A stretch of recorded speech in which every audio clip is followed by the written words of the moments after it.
సర్పంచ్ సాబ్ అనిపించుకోవడానికి పెద్ద మనుషులు సిద్ధంగా ఉన్నారు. మా వయసు మరియు మా అనుభవం గెలిపిస్తారని అంటుండ్రు. మళ్ళీ యువకులు వచ్చేసి మా చదువు, మా కొత్త ఆలోచనలు గెలిపిస్తారని అనుకుంటుండ్రు. ఫస్ట్ వచ్చేసి సర్పంచ్ ఎలక్షన్లు ఉండబోతున్నాయి. తర్వాత ఎంపీటీసీ, జేపీటీసీ, కౌన్సిలర్, కార్పొరేటర్ ఎలక్షన్లు ఉండబోతున్నాయి. కొద్దిగా చేంజ్ అయ్యే ఆస్కారం కూడా ఉంటుంది. ఫస్ట్ ఎంపీటీసీ, జేపీటీసీ ఎలక్షన్లు రాబోతున్నాయని కూడా మనకు ఇన్ఫర్మేషన్. సర్పంచ్ ఎలక్షన్లకు పార్టీ నుంచి ఎలాంటి టికెట్స్, బీఫామ్లు అందజేయరు. అదే ఎంపీటీసీ, జెడ్పీటీసీలకు మాత్రం పార్టీల నుంచి బీఫామ్లు వస్తాయి. కౌన్సిలర్, కార్పొరేటర్లకు కూడా. సర్పంచ్ ఎలక్షన్లు వచ్చేసి చాలా హీట్ ఎక్కుతాయి పాలిటిక్స్. చిన్న ప్రాంతాలు కాబట్టి మనకు ఆ ఎలక్షన్ వేడి అనేది ఉంటుంది. ఎలాగైనా గెలవాలని పైసలు, మద్యం, మాంసం ఎక్కువ పంచడం జరుగుతుంది. ఎమ్మెల్యే ఎలక్షన్ల తర్వాత ఇవి కూడా అలాంటి డబ్బు ఖర్చు పెట్టే ఎలక్షన్లే అని చెప్పుకోవచ్చు. మనకు చూడడానికి కనపడదు, కానీ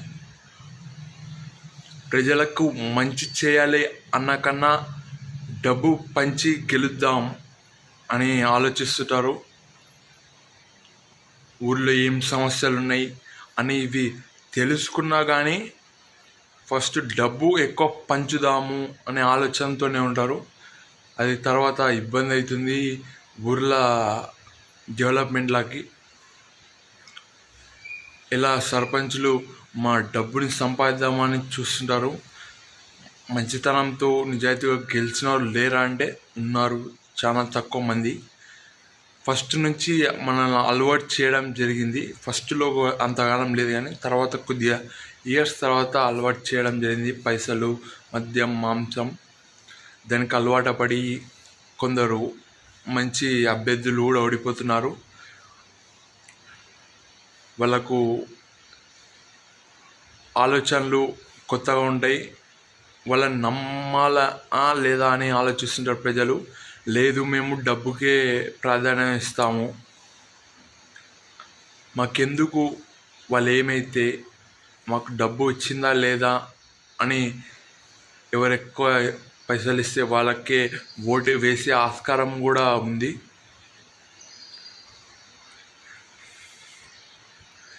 ఎక్కువగా రైతులు నిలబడతారు ఈ లోకల్ పాలిటిక్స్లో.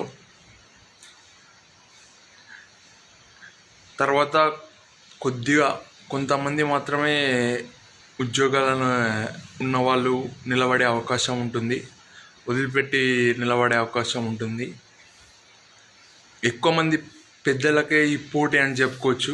రైతుల మరియు వయసులో ఉన్నవాళ్ళు, వయసు మీద పడిన వాళ్ళు, అక్కడక్కడ కొందరికి యువకులకు కూడా పెద్దపీట వేసే అవకాశం ఉంది.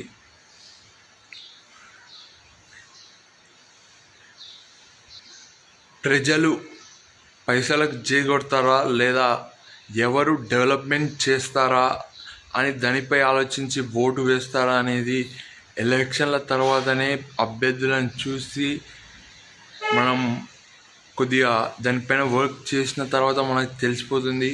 ముఖ్యంగా ఊళ్ళో ఉన్న వాళ్ళకి ఇది ఎక్కువగా తెలుస్తుంది. ఎక్కువ శాతం పైసలకే మద్దతు, పైసల వైపే వాళ్ళు ఓటు వేయడం జరుగుతుందని చెప్తున్నారు. కానీ మనకు ఎలక్షన్ అయిపోయే వరకు మనకు ఏమీ తెలీదు. వాళ్ళు డెవలప్మెంట్ చేసే వాళ్ళకి ఇస్తారా లేకుంటే డబ్బుకి ప్రాధాన్యత ఇస్తారా. కోటి రూపాయలు ఖర్చు పెట్టి సర్పంచ్గా ఓడిపోయిన వాళ్ళు కూడా చరిత్రలో ఉన్నారు, మనకు తెలిసిన వాళ్ళే.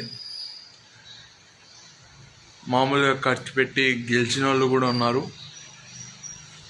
కాబట్టి ఓటర్స్ పైసల వైపే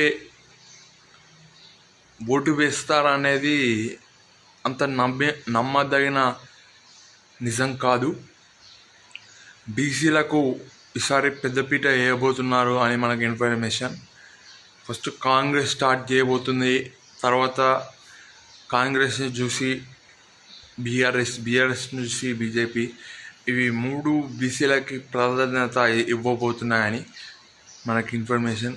కానీ బీసీల పెద్ద మనుషులుగా మాత్రం లేదు, మేము నిలబడినా వాళ్ళదే, ఓసీలదే, ముఖ్యంగా రెడ్లదే మా పైన ఆధిపత్యం ఉంటుందని మనకు చెప్పకనే చెప్తున్నారు.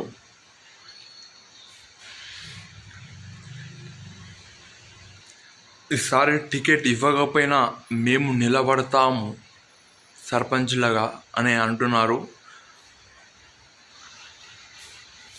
ఒకరికి ఇచ్చి ఒకరికి ఇవ్వకపోయినా మేము నిలబడి గెలుస్తాము అని అంటున్నారు. ఏ పార్టీ సపోర్ట్ లేకపోయినా మేము ఇండిపెండెంట్గా గెలిచి అధికారం ఉన్న పార్టీలోకి వెళ్ళిపోతాం, లేదు మేము ఈ పార్టీకి సపోర్ట్ చేస్తున్నాం, ఈ పార్టీలోనే ఉంటాం అనే తోళ్ళు అంటారు. కానీ గెలిచిన తర్వాత అధికారం పార్టీలోకి వెళ్ళే ఆస్కారం కూడా ఉంటుంది. ఏమన్నా అంటే డెవలప్మెంట్ కోసం వెళ్ళాము అని చెప్తుంటారు. మన ఎమ్మెల్యే సార్ వాళ్ళు కూడా ఇవే మాటలు చెప్తుంటారు. నాకు ఎలక్షన్ల గురించి సమంగా తెలియకపోయినా నాకు తెలిసిన ఇన్ఫర్మేషన్ మీతో పంచుకుంటున్నాను. వార్డ్ మెంబర్లు సర్పంచ్లకి ఉంటారు, ఆ వార్డ్ మెంబర్లు ఉప సర్పంచ్ని ఎన్నుకుంటారని మనకు ఇన్ఫర్మేషన్.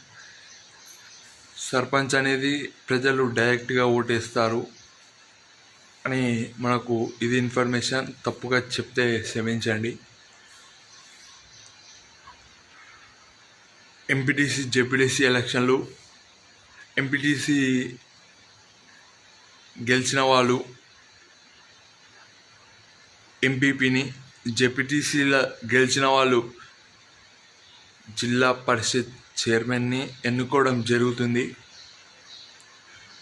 కౌన్సిలర్లు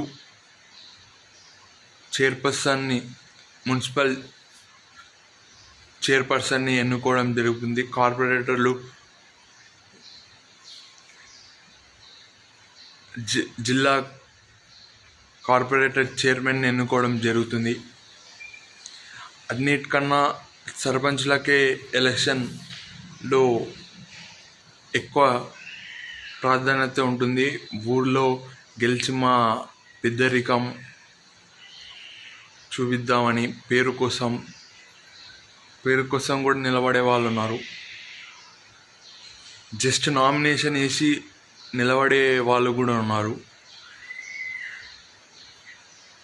ఎటు చూసినా ఎలక్షన్ల జోరు కనబడబోతుంది ఊరు ప్రాంతాల్లో. జస్ట్ ఎలక్షన్ ఎప్పుడు అని మనకు తెలిసిపోతే ఆల్రెడీ పైసలు కూడా రెడీ చేసుకుని ఉంటారు సర్పంచులు. సర్పంచ్ సాబ్ అని పిలిపించుకోవడానికి ఎక్కువ మంది చూస్తుంటారు. నిరుద్యోగులు కూడా ఎక్కువగా ఉన్నారు, నిలబడే అవకాశం ఎక్కువ ఉంటుంది. ఎన్నో ఎత్తులకు పై ఎత్తులు వేస్తారు. ఎలక్షన్లు అయిపోయే వరకు ఒకరి మీద ఒకరు ఎన్నో పై ఎత్తులు, ఎన్నో ప్రచారాలు, ఎలా ఓటుని మన వైపు మలుపుకుందాము అని ఎన్నో ఆలోచనలు వచ్చేటట్టు చేస్తుంటారు. కొన్నిసార్లు కొట్లాటలు జరుగుతుంటాయి. మళ్ళా పైసలు ఇవన్నీ మద్యం మాంసం ఇస్తుంటారు కదా, మళ్ళా పోలీసులు ఏమన్నా అడ్డుకోరా అంటే వాళ్ళు పైసలకు తలొంగుతారు. వాళ్ళకి అలవాటే, మేము అలవాటు చేశాం అనే పెద్ద మనుషులు కూడా ఉన్నారు. మొత్తానికి డబ్బు మాత్రం పెద్దపీట వేయబోతుంది ఎలక్షన్లో. ఏ ఎలక్షన్లోనైనా ఇలా అయిపోయింది.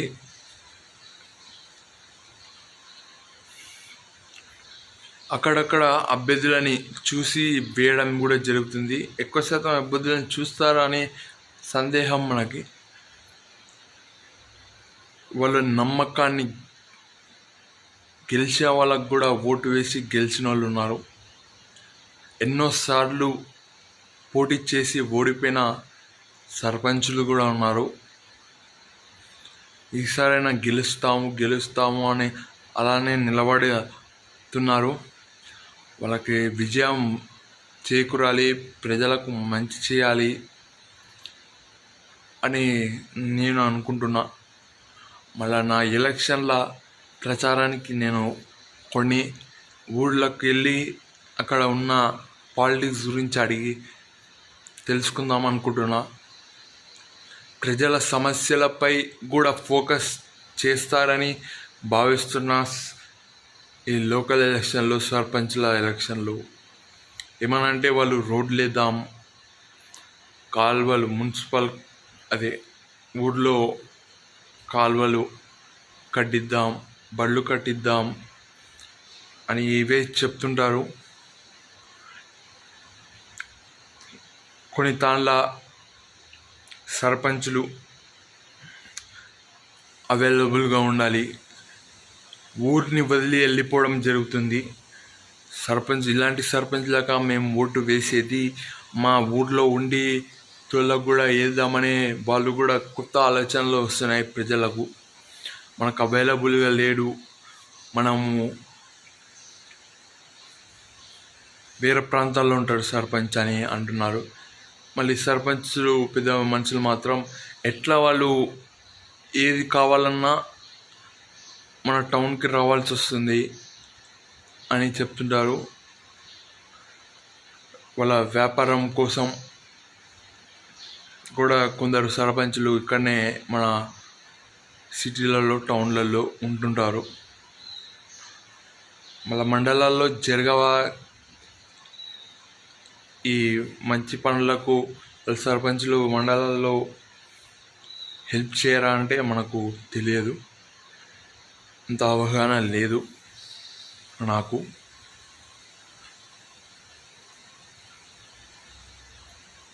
రోడ్లపైన, ఊళ్ళో ఉన్న కాలువలపైన, బళ్ళపైన కాకుండా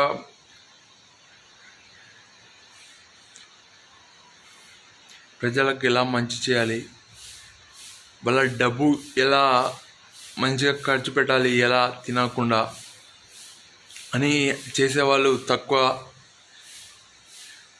సర్పంచులు గెలిస్తే మనం అంగన్వాడీలోనే చూస్తుంటాం, ఆ పిండి ఎత్తుకొని తినడం జరుగుతుంది. అక్కడనే వాళ్ళు ఎంత దిగజారుతున్నారో తెలుసుకోవచ్చు. అప్పుడప్పుడు ఇలాంటివి నేను సినిమా కూడా చూడడం జరిగింది. చక్కటి సినిమా, అన్నీ వదిలేసుకొని వెళ్ళా. సినిమా చూసిన తర్వాత కొద్దిగా ఇబ్బంది పడినా, టైం లేదు వీడియో తీయడానికి, మనకు సహకరించట్లేదు టైం. ఇంకోటి ఇంట్లో వాళ్ళు మాట అన్నారు, అవసరమా వదిలిపెట్టి వెళ్ళడం.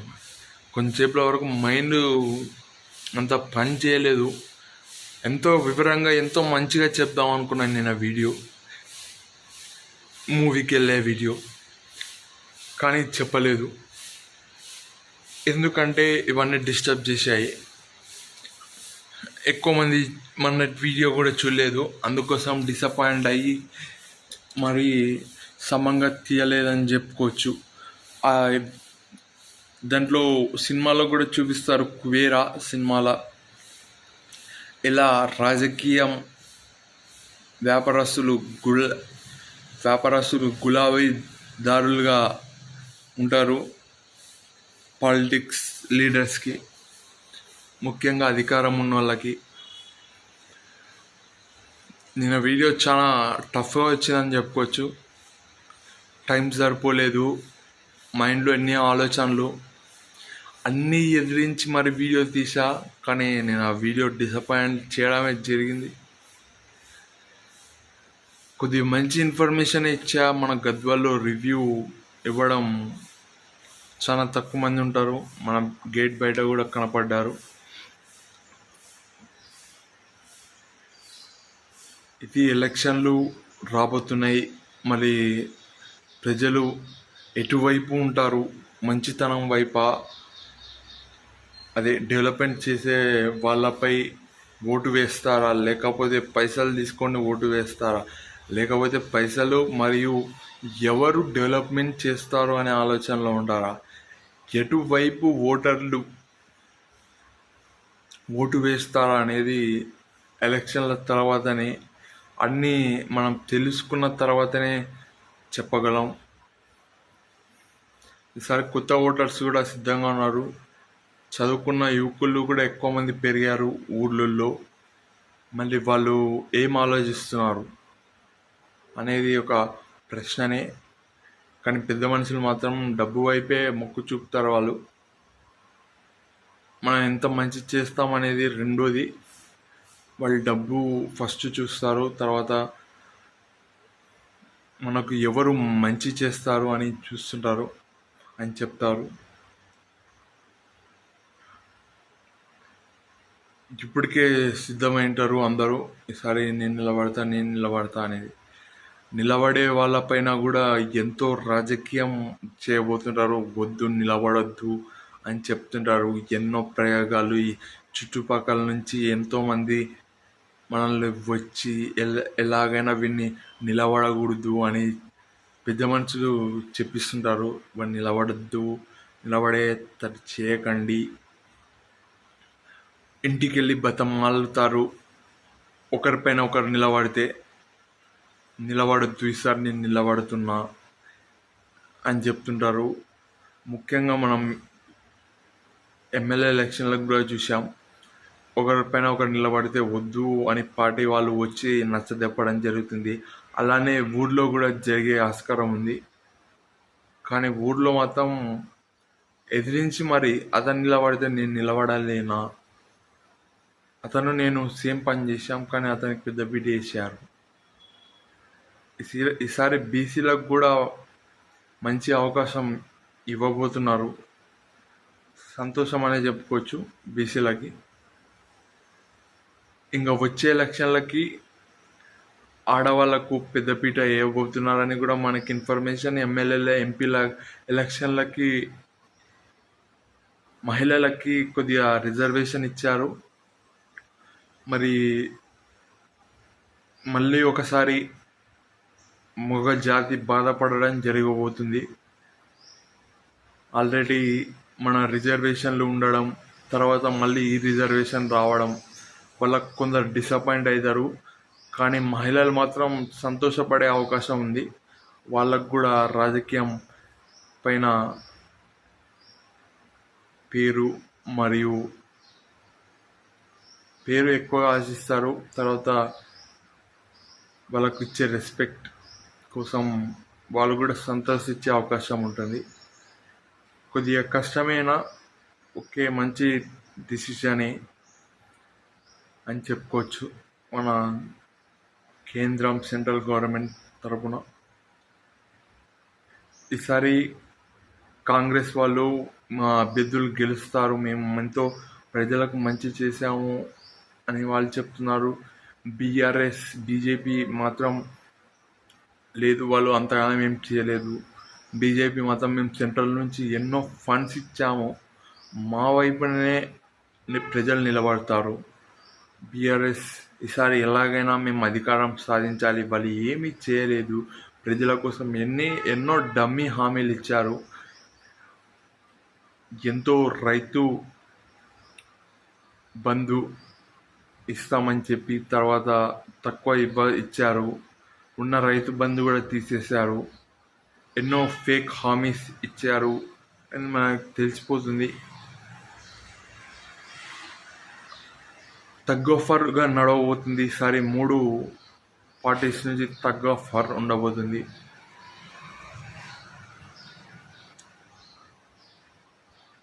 ఇంకా పార్టీల నుంచి ఫండ్స్ కూడా రాబోతున్నాయి. ఎమ్మెల్యేల నుంచి, ఎంపీల నుంచి, పార్టీల నుంచి ఫండ్స్ రాబోతున్నాయి మనకి కాదు, నిలబడే వాళ్ళకు. ఆ డబ్బుకి వీళ్ళ డబ్బు యాడ్ చేసి ఎక్కువ యాడ్ చేయడం కూడా జరుగుతుంది. మళ్ళీ అది ఎంతనో మనకి సమంగా ఇన్ఫర్మేషన్ తెలియదు. ఊర్లను బట్టి, ఓటర్లను బట్టి ఇవ్వడం జరుగుతుంది.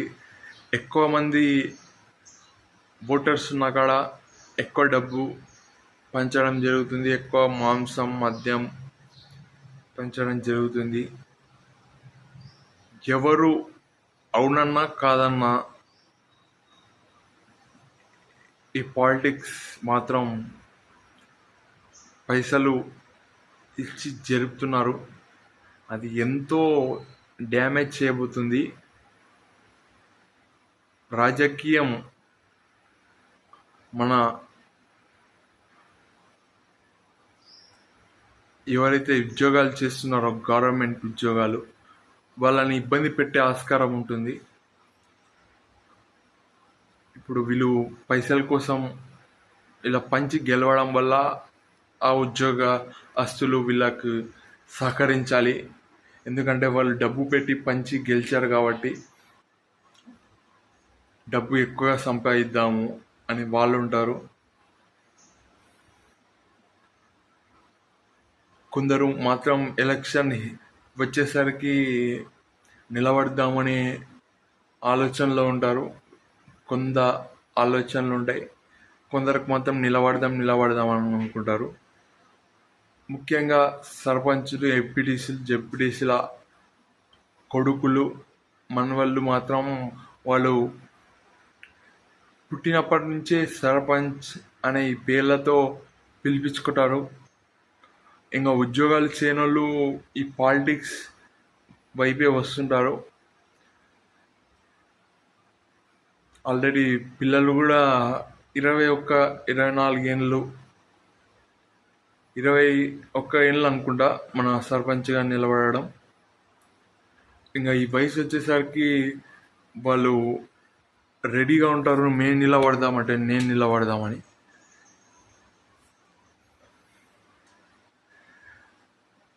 మామూలుగా ఉండవు ఈ ఎలక్షన్లు అనేటివి. మన భారతదేశం చేంజ్ చేసే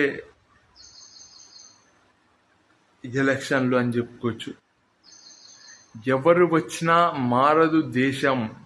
కేవలం ప్రజలు ఏదో ముందరికి అభివృద్ధికి వెళ్తున్నారు, కానీ ఈ రాజకీయం అనేది అలానే ఉండిపోయింది అని ఆరోపిస్తున్న వాళ్ళు కూడా ఉన్నారు. కాంగ్రెస్ వచ్చినా, బీజేపీ వచ్చినా, మహా వేరే పార్టీలు వచ్చే అవకాశం ఉన్నా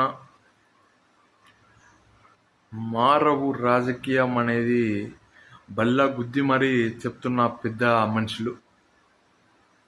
ఒకప్పుడు ఉండేది మంచితనానికి ఓట్లు వేసి గెలిపించడం. ఇప్పుడు పైసలు లేకుండా ఓటు వేస్తారనేది ఎన్నో సందేహాలు. చదువులకే లక్షలు పెట్టి చదివిస్తుంటారు, కానీ వాళ్ళకి వచ్చేది మొత్తం చిన్న జీతం వస్తుంది. ఏమనంటే అదే జీతం పెరుగుతుంది కొన్ని ఇయర్స్ తర్వాత అని చెప్తుంటారు. ఈ మంచి వాళ్ళు గెలిస్తే ఏమవుతుంది అంటే ఇలాంటి ఎలక్షన్లో వాళ్ళకి తెలుస్తుంది ఎలా రాజకీయం ఎలా ఉంటుంది అని. ఆ మంచితనం గెలవడం వల్ల వాళ్ళు పెద్ద పదవులకు నిలబడే అవకాశం కూడా ఉంటుంది. చిన్న లోకల్ పాలిటిక్స్ నుంచి వచ్చి అదే జెడ్పీటీసీ, ఎంపీటీసీ, సర్పంచ్లు, కౌన్సిలర్, కార్పొరేట్లు ఎలక్షన్ల నుంచి వచ్చి పెద్ద పెద్ద పదవులు చేసే వాళ్ళు కూడా ఉన్నారు. ఎగ్జాంపుల్ మన సీఎం రేవంత్ రెడ్డి గారు అని చెప్పుకోవచ్చు. ఫస్ట్ జెడ్పీటీసీగా గెలవడం జరిగింది. ఆ పదవి నుంచి ఇప్పుడు సీఎంకి ఎదగడం మామూలు విషయం కాదు. అదిగాక అతనికి పార్టీ లేదు, సరైన సపోర్టర్స్ లేరు. ఇవన్నీ ఎదిరించి ముందరికి వెళ్ళారంటే నిజంగా అతనికి మన హ్యాండ్సాప్ అనే చెప్పుకోవచ్చు. ఇంకా కేసీఆర్ విషయానికి వస్తే అతని టీడీపీ నుంచి గెలిచి తర్వాత మనకు వేరే వాళ్ళ పార్టీ అని చెప్తున్నారు. అది ఎంతవరకు నిజమో అనేది నాకు సమంగా తెలీదు. ఆ పార్టీని అతని చేతిలోకి తీసుకొని వాళ్ళ కేసీఆర్కి ఎక్కువ సపోర్ట్ ఉందని చెప్పుకోవచ్చు. కేటీఆర్, కవిత, హరీష్ రావు మంచి సపోర్ట్. 4 పదవులు వాళ్ళ ఫ్యామిలీ మెంబర్స్కే ఉన్నాయి. వాళ్ళ పవర్ ఎక్కువగా చూపించే ఆస్కారం ఉంది. వాళ్ళ కుమ్ములాటలు ఉన్న వాళ్ళ కూతురు కవిత మరియు కేటీఆర్ మధ్యలో పోటీ ఉన్నా మాత్రం వాళ్ళు నలుగురు కలిసి హరీష్ రావుతో కలిపి వాళ్ళు వాళ్ళ పార్టీ కోసం పనిచేస్తుంటారు. వాళ్ళకి ఎన్ని కొట్లాడాలన్నా మళ్ళీ హరీష్ రావు గారు వీళ్ళకు ఎవరైనా నేను సపోర్ట్ చేస్తా అని అంటున్నారు. కేటీఆర్ అయినా కేసీఆర్ అయినా. కవిత గురించి మాట్లాడలేదు, కవిత మేడం గురించి. ఇంకా బీజేపీ విషయానికి వస్తే మోడీ ఛాయ్ వాలా అని చెప్పుకోవచ్చు. ఛాయ్ అమ్మడం నుంచి ఈరోజు ప్రధాని అయ్యారంటే నిజంగా మామూలు విషయం కాదు. ఎలాంటి వ్యాపారాలు లేవు అతనికి. అతని సింపుల్గా ఉంటాడు. ఈరోజు ఇంత పెద్ద పదవి చేస్తున్నారంటే నిజంగా గ్రేట్ అని చెప్పుకోవచ్చు. మళ్ళీ ఇలాంటి లీడర్సే కావాలని అనుకుంటున్నారు ప్రజలు కూడా. కేసీఆర్ రేవంత్ రెడ్డి కన్నా మన మోడీ వైపే మనకు ఎక్కువ పేరుంది మోడీకి. ఎందుకంటే ప్రధానమంత్రి అతను కాక అతను మామూలు వ్యక్తి, మామూలు స్థాయి నుంచి వచ్చాడు. నిజంగా ఇలాంటి లీడర్స్ కావాలి. ఒక ఏపీజే అబ్దుల్ కలాం కానీ,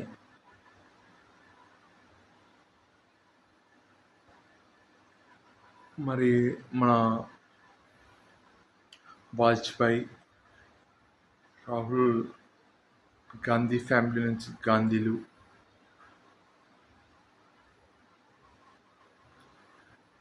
మన పివి నరసింహారావు, ఇలా ఎంతోమంది మహానుభావులు ఇలాంటి పాలిటిక్స్ నుంచి వచ్చారు.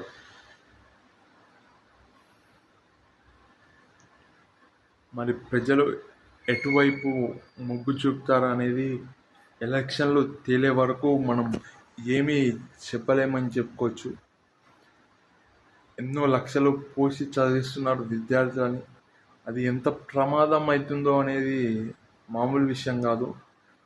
డబ్బు పోసి చదివించిన వాళ్ళు డబ్బు ఎలా సంపాదించాలని ఉంటారు, కానీ ప్రజలకు ఎంత మంచి చేయాలనే ఆలోచన వచ్చేది తక్కువగా ఉంటుంది. ప్రభుత్వ ఆసుపత్రులు, ప్రభుత్వ బడులు, కాలేజీలు అభివృద్ధి చేస్తే మంచిగా ఉంటుంది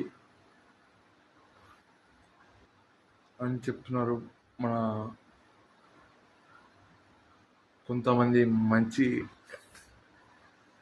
అందరు పెద్ద మనుషులు కూడా ఇదే చెప్తున్నారు.